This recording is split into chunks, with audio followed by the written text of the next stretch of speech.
Question time!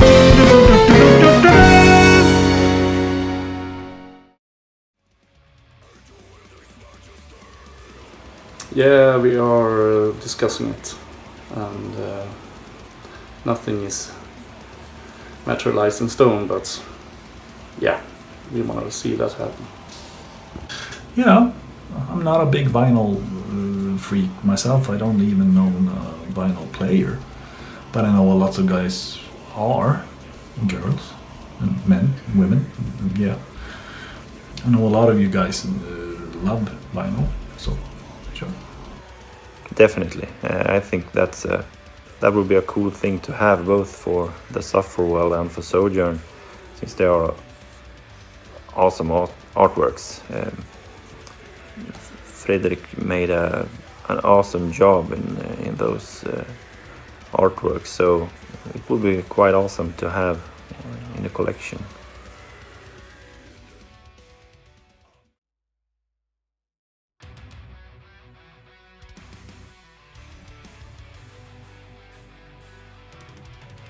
Yeah, well, it was a different way of working, absolutely.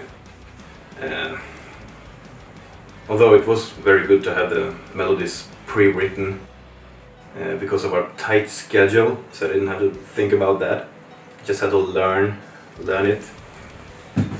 And yeah, like really listen to what he was playing, and then try to put my own touch on it. And after that, of course, do all the other stuff, like put the strings and the choirs and all that usual stuff I always do.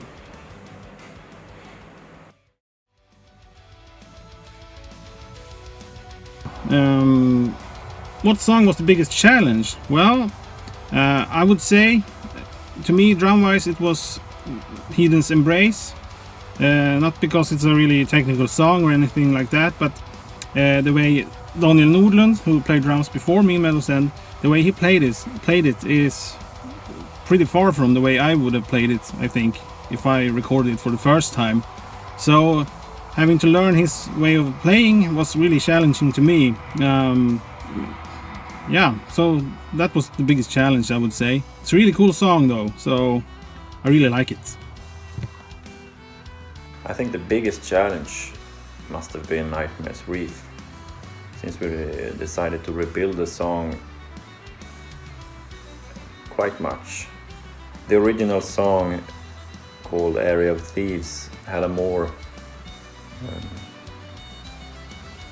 major feeling in it. It was quite happy and trotting. The entire song became too happy, I think, and we wanted to make some changes, and some changes were quite accidental, I think. For instance, I wanted to change the way I played in the intro. So I recorded a change and I sent it to Rob, and he actually thought that I wanted to move the key notes. So he rewrote the entire intro more or less into a minor scale, and added the cool psychedelic intro, which kind of set the bar on what we wanted to do. So we actually changed quite a lot of riffs that we not switched out, but that we improved or rewrote more or less. And we hadn't planned that, so the thing was that the release date ran towards us, but we wanted to make the changes as good as we could.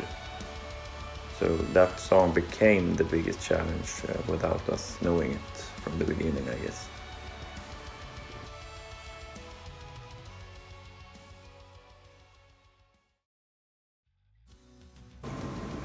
Do I have a favorite riff or favorite part of a song? Well, it's in Heathen's Embrace we have the verses and the intro and pretty much the whole song. I love most riffs in Soul Slaying because they're fun to play. I love the main guitar riff for My Leading Command. That was really outstanding, and the first time you heard that was kind of goosebumps, and whoa, you really outdid yourself there, JD. Kudos. But I mean, most of the songs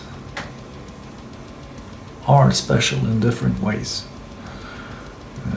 And the only song that really brought new memories to this thing, that was Nightmare's Reef, because it was rebuilt.